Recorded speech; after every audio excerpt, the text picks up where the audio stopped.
사울이 죽은 후에 다윗은 이스라엘의 왕권을 향해 한 발 한 발 나아가지만 다윗은 결코 하나님보다 앞서지 않습니다. 그래서 비록 유다 한 지파의 왕이 되었긴 했지만 이스라엘 전 지파의 왕으로 추대되기까지는 7년 6개월의 시간을 더 기다려야 했던 겁니다. 오늘 본문은 그 과정에서 일어났던 이야기입니다.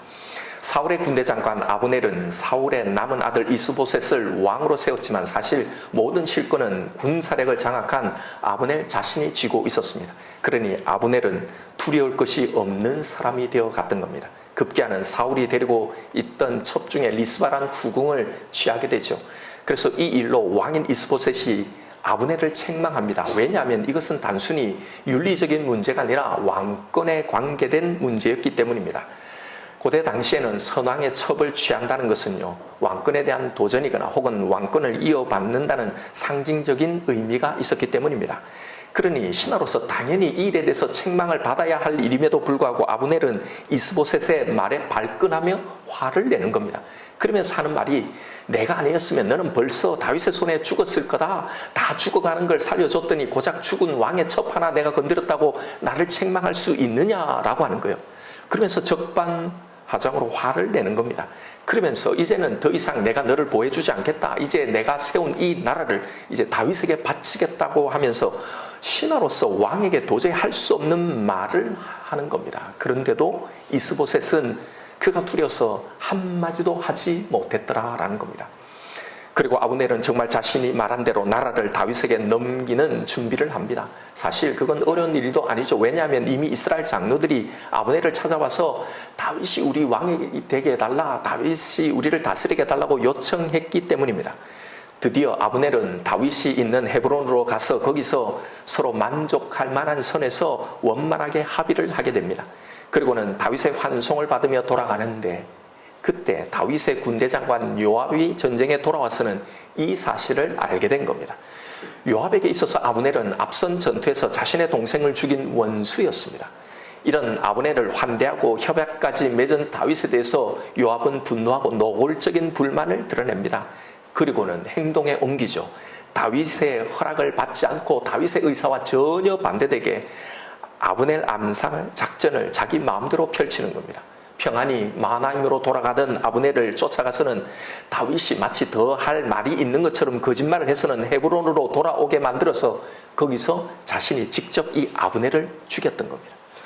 이건 다윗과 이스라엘 전체에 매우 심각한 위기를 초래하는 일이었던 거예요. 왜냐하면 그동안 양분된 이 두 세력 안에서 계속된 이 전쟁이 있었기 때문에 이제 피를 흘리지 않고 두 나라가 합치게 되는 그 순간이에요. 협약하기 위해서 북쪽 지파들을 대표해 참여한 이 아브넬을 죽였으니 어떻게 되겠습니까? 이 협약은 완전히 물거품이 된 거예요. 깨져버리게 되는 거고, 북쪽 지파 사람들은 다윗이 교묘하게 교활하게 배신을 했다고 생각해서는 더욱더 이제 적대적으로 나올 것이기 때문입니다. 이것은 엄청난 위기를 몰고 오는 사건이에요. 그런데 자기 마음대로 이걸 해버린 거예요.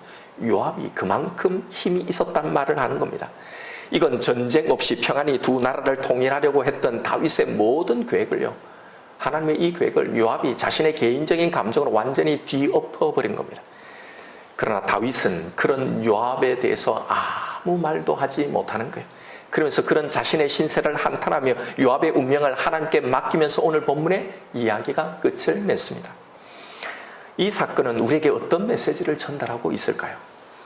본문을 유심히 살펴보면 이 안에 비슷한 관계에 있는 두 쌍을 발견하게 됩니다. 바로 이스보셋과 아브넬, 그리고 다윗과 요압, 이 두 쌍 말이죠. 이 두 쌍은 서로 적대적인 관계이긴 하지만 그러나 닮은 꼴처럼 공통점을 가지고 있습니다. 전혀 제어가 되지 않는, 심지어는 자신의 리더들에게 위협적인 존재가 되어버린 신하, 그리고 그들을 신하로 둔 아무 힘이 없는 왕. 이것이 오늘 본문이 그려내고 있는 이 이야기의 구도입니다. 아브넬과 요압의 공통점이 있습니다. 둘 다 이스보셋이나 다윗이 어려운 시기에 그들에게 큰 도움이 되었던 사람이죠. 아브넬은 사울의 집안이 완전히 몰락하던 그 위기의 순간에 이스보셋을 도와준 사람입니다. 왕권이 무너지면 모반이 자주 일어나죠. 그 틈을 타서 얼마든지 모반으로 죽을 수 있는 이 상황에서 아브넬은 그를 지지하며 그를 왕으로 세워준 사람입니다. 그러니 이스보셋 입장에서는 너무나 아브넬은 고마운 사람이고 또 힘이 되고 한때 의지가 되었던 사람이었습니다.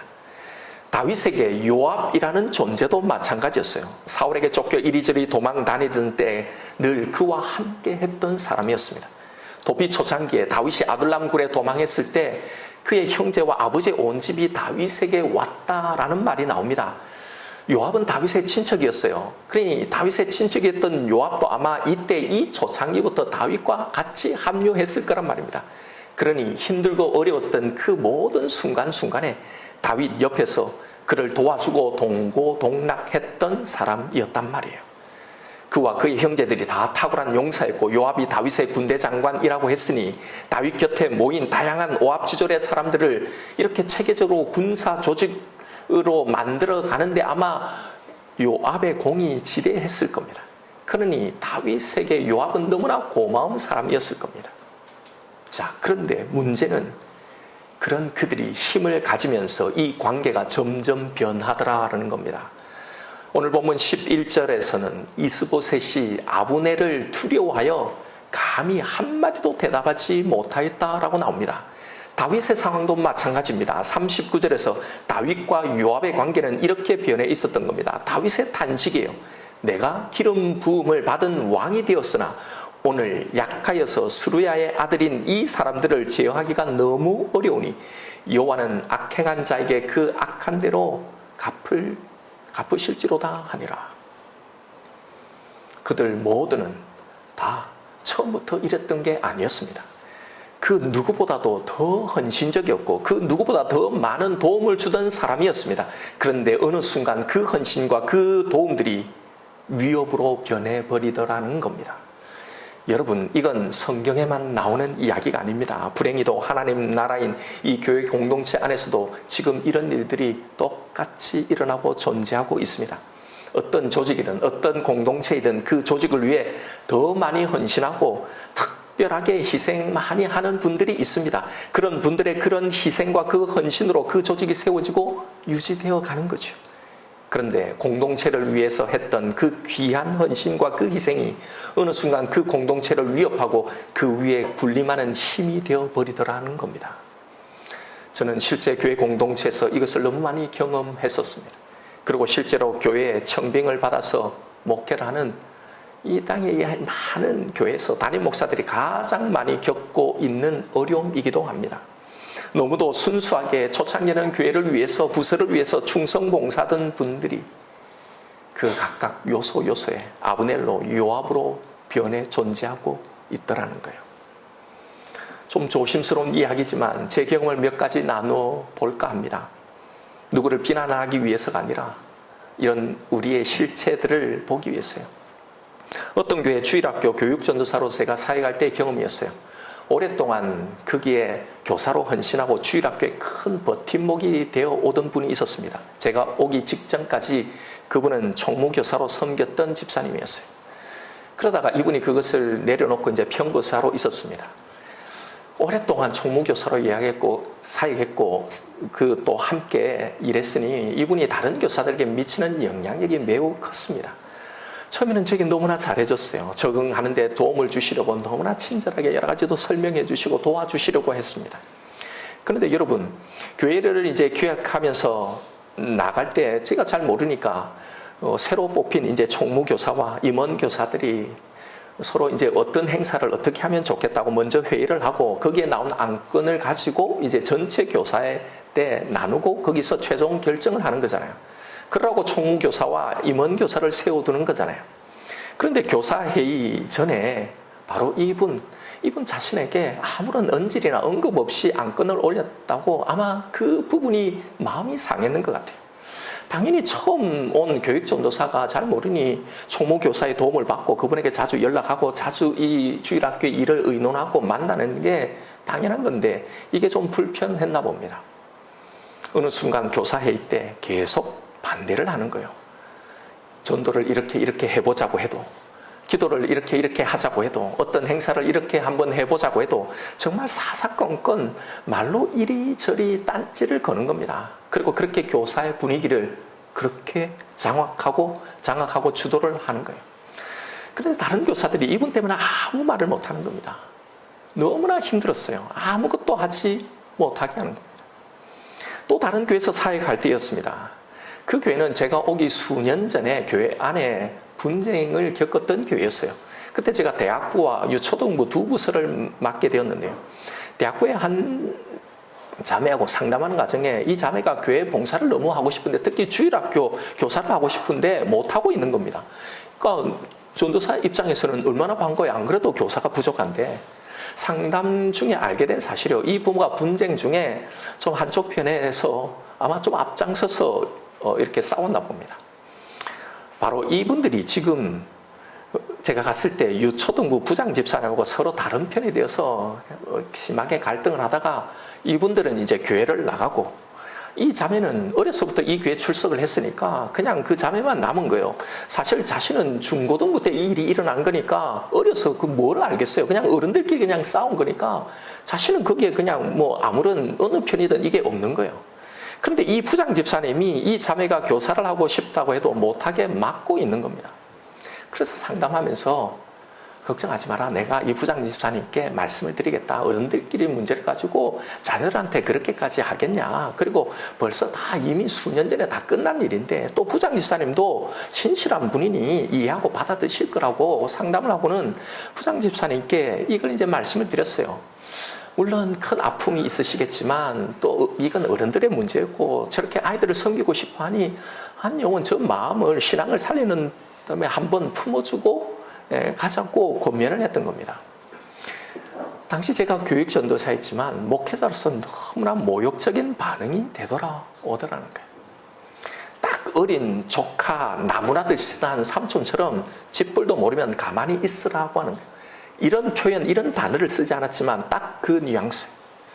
아무리 예수님의 사랑으로 그래도 한 영혼을 우리가 살린다고 생각하고 교회에서 그래도 우리가 품고 용서해야 하지 않느냐 말씀드려도요, 목회자로서 모욕감이 들 정도로 완강하게 반대를 하는 겁니다. 그러면서 행정은 내가 할 테니 전도사님은 설교나 하세요 라고 하는 거예요. 결국 그 자매는 교회를 떠나고 신앙까지 흔들리고 그렇게 이제 이 일이 끝나버린 거예요. 여러분, 이건 불행하게도 주일학교에 저만 경험했던 일이 아니고요. 제가 사역했던 교회, 모든 교회, 대부분의 교회가 아니라 모든 교회에서 담임 목사님들도, 교육 전도사만이 아니라 담임 목사님도 똑같이 겪고 있는 일이기도 했었습니다. 모든 양상은 다 똑같아요. 그 교회를 위해, 그 부서를 위해 오랫동안 너무나 큰 헌신을 하고 큰 희생을 해왔던 그런 아버네들과 요압들이 곳곳에 다 존재하고 있더란 말입니다. 여러분, 그래서요, 우리는 오늘 본문의 이 이야기를 더 깊이 묵상해 볼 필요가 있습니다. 우리도 언젠가는 원하든 원하지 않든 공동체에서 내가 하고 있는 이 일에 관한 어떤 힘을 가진 자리에 있게 될 때가 올 거란 말입니다. 바로 그때 나는 어떤 사람이 되어 있을 것인지를 생각해야 합니다. 그래서 지금 나의 이 헌신은, 지금 나의 이 도움, 나의 이 열심은 과연 어떤 것인지를 점검해 와야 하는 겁니다. 왜냐하면 오늘 본문의 아브넬과 요압이 바로 그런 사람이었기 때문입니다. 아브넬과 요압들의 특징이 있습니다. 뺀질뺀질하고 그냥 이 썬데이 크리스찬들이 아니에요. 다 헌신적이고 누구보다 더 열심히 있는 사람입니다.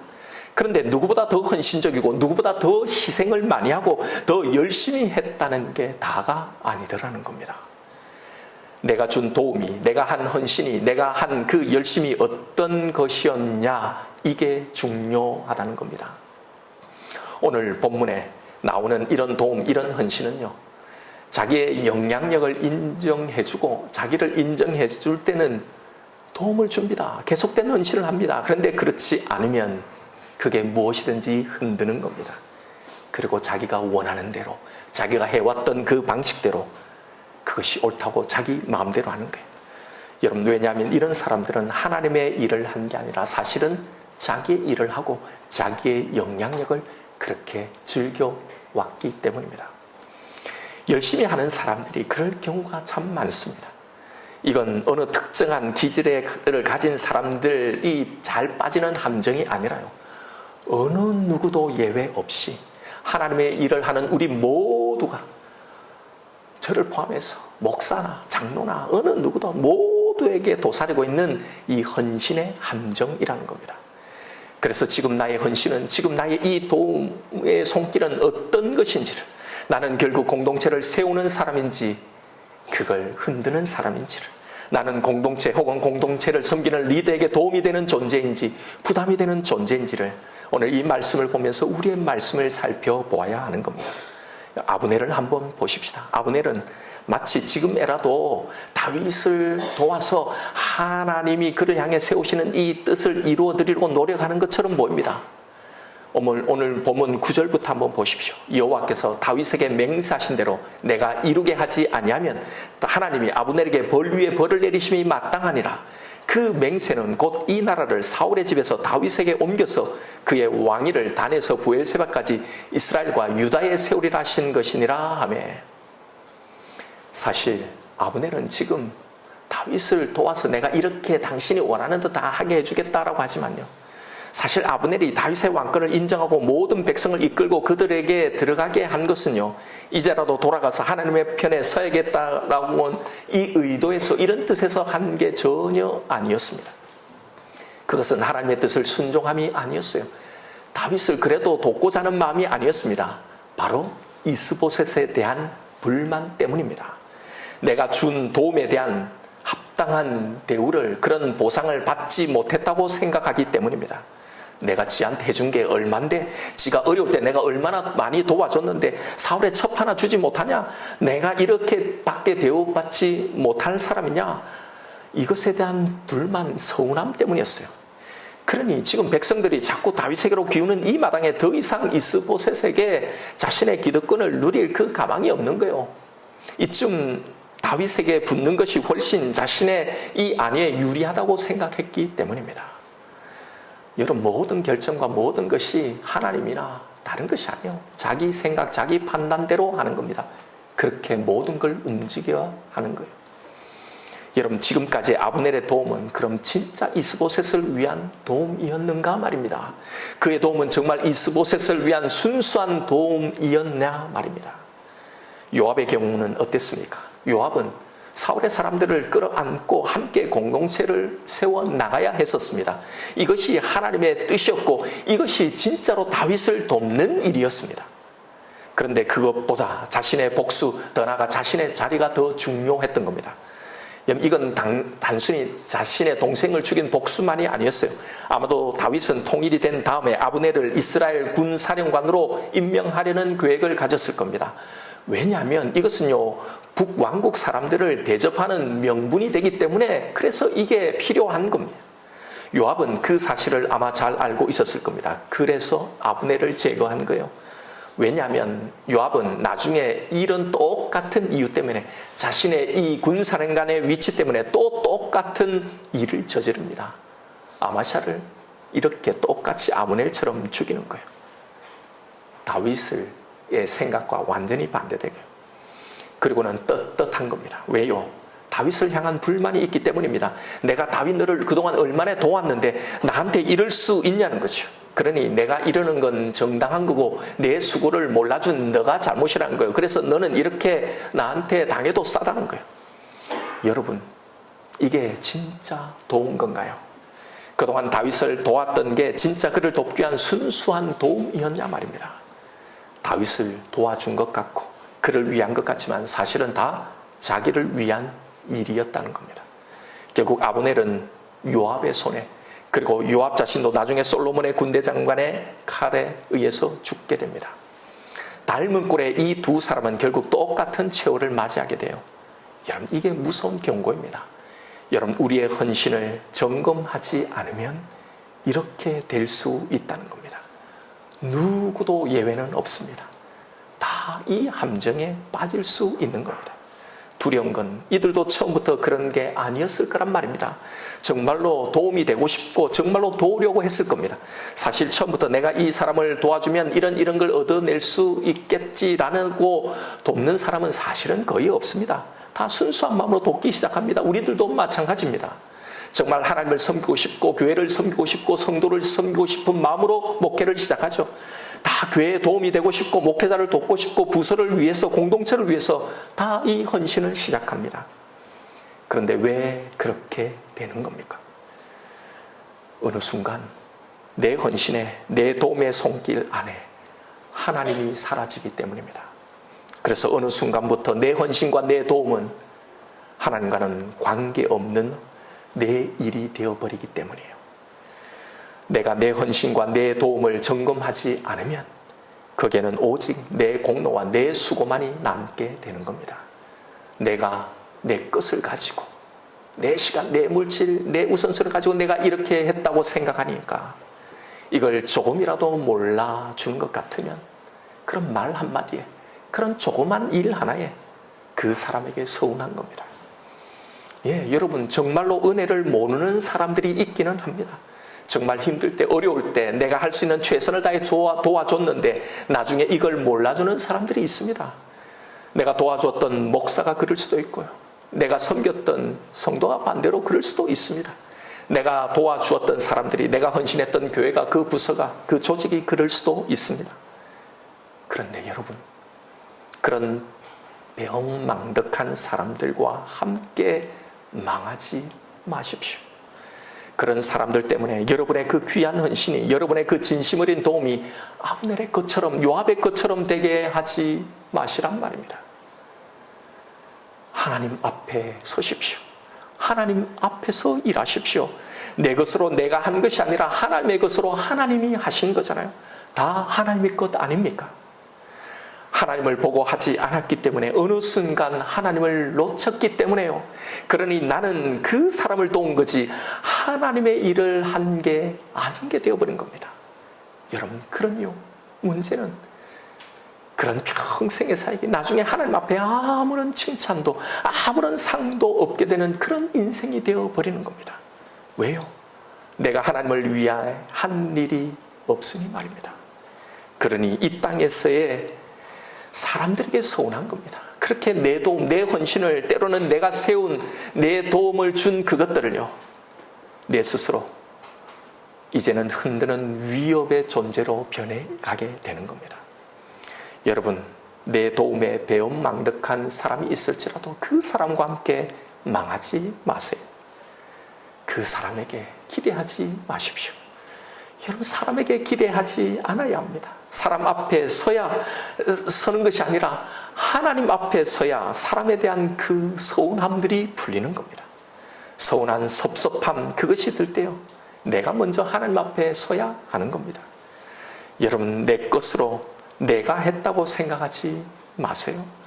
내가 그 사람을 도왔다고 생각하지 마십시오. 그러면 그건 내 일이 되고 하나님의 일이 되지 못하는 거예요. 나는 하나님을 보고 하나님을 위해 일을 하는 겁니다. 그러니 그 사람들이 몰라줘도 나는 여전히 하나님의 일을 하고 있는 것이 되는 겁니다. 여러분 교회를 섬길 때 우리가 모든 사람이 빠지는 이 아브넬이 이 요압이 되지 않는 길이 바로 이걸 늘 점검하는 길입니다. 내 헌신을 내가 주는 도움을 늘 점검하시고 그것을 하나님 앞에 묵상하며 그렇게 헌신하며 나아가십시다. 이와 덧붙여 말씀드리고 싶은 분들이 있습니다. 이렇게 열심히 헌신하면서 나 자신의 헌신을 점검하실 그런 분도 여기에 있지만 현재 아무런 헌신도 아무런 도움의 손길도 주지 않는 그런 분들도 있을 겁니다. 예전에 열심히 헌신했다가 사람들에게 목사에게 이런저런 배신을 당해서 이제 더 이상 아무것도 하고 싶지 않은 분들도 있을 거예요. 혹은 지금 내가 그냥 힘드니 지금 당장은 내 필요만 내 은혜만을 받는 것에만 집중하고 싶은 분들도 있을 겁니다. 여러분 예배 빠지지 않고 나온다고요 신앙생활을 유지하고 있는 게 아닙니다. 내 문제에 관한 기도는 그래도 내가 많이 한다고 해서 신앙생활을 하는 게 아닙니다. 이건 역시 하나님을 위한 일이 전무한 나를 위해 오직 나의 일을 하고 있는 것뿐입니다. 이것이 아브넬과 요압의 또 다른 버전일 수 있다는 겁니다. 아브넬이 될 바야, 요압이 될 바야 차라리 안 하겠다고 하지 말고요. 여러분, 우리를 부르신 그 목적에 맞게 살아가십시다. 나의 일만 하지 말고 하나님의 일을 하세요. 지금 내 헌신이, 내 도움이 필요한 것이 무엇인지를 하나님 앞에 기도하며 그것을 보십시오. 바로 거기서 하나님의 일을 시작하십시오. 여러분, 다 하나님의 일을 하십시다. 이렇게 우리 모두 하나님을 섬기고 하나님의 일을 하는 하나님의 사람으로 그렇게 살아가시는 저와 여러분, 우리가 되기를 주님의 이름으로 축원드립니다. 이 시간 오늘 주신 말씀 붙들고 함께 기도하십시다. 여러분, 하나님을 위해 헌신한다는 것, 교회를 섬긴다는 것, 누군가를 돕는다는 것은요, 너무나 귀하고 훌륭한 겁니다. 그런데 그 일 자체가 선한 것이라고 끝까지 다 선한 것이 되는 것은 아닙니다. 헌신하는 그 일만큼 지금 내 헌신이 어떤 것인지를 늘 살펴보는 것, 여러분, 이것이 매우 중요합니다. 여러분, 내가 교회에, 이 조직에, 어떤 사람에게 서운한 마음이 살짝 드는 것, 그럴 수 있습니다. 그것을 너무 정죄하지 마세요. 왜냐하면 이것을 우리는 하나님의 방법으로 잘 사용하면 되기 때문입니다. 여러분, 그건요, 내 헌신을 살펴보라고 주시는 하나님의 사인입니다. 지금까지의 내 헌신이, 그리고 계속할 이 헌신이 진짜 무엇이었는지를 보게 하는 그 사인요. 그래서 진짜 더더욱더 하나님이 일이 되게 하시려는, 하나님이 그래서 온전히 받으실 수 있는, 그렇게 하시려는 하나님의 작업이 시작되는 그 순간인 겁니다. 그러니 바로 이 자리, 거기에서 그 살짝 서운한 그 마음으로요, 아브넬과 요압의 길을 가지 말고요, 혹은 서운하다고 이 거룩하고 선한 일을 거기서 멈추지 마십시오. 그럴 때 하나님 앞에 나를 세우는 겁니다. 여러분, 내가 내 것을 가지고 한 게 아니에요. 사실 내 것은 없어요. 다 하나님의 것이고 하나님이 나에게 잠시 맡기신 거잖아요. 그러니 사실은 하나님의 것으로 하나님이 하신 겁니다. 바로 그렇게 될 때, 그럴 때 내 헌신이 진짜 하나님의 일이 되는 겁니다. 하나님 앞에 내가 평생 한 이 신앙생활, 이 헌신, 이것이 하나님이 받으시는 하나님의 일이 되는 것입니다. 여러분, 이렇게 우리 일을 하십시다. 하나님은 정말 이렇게 일하고 싶습니다. 우리가 고백하십시다. 하나님, 이제 사람을 보지 않고 내가 이 사람을 도운다고 생각하지 않고 하나님의 일을 한다고 생각하겠습니다. 하나님, 저의 이 헌신이 하나님이 받으시기 원하시는 그 헌신이 되게 해주세요. 저의 이 헌신을 주님 받아 주옵소서. 이 시간 나에게 주신 말씀이 있을 것입니다. 우리 이 말씀 붙들고 하나님 앞에 기도하며 나아가십시다. 아버지 하나님,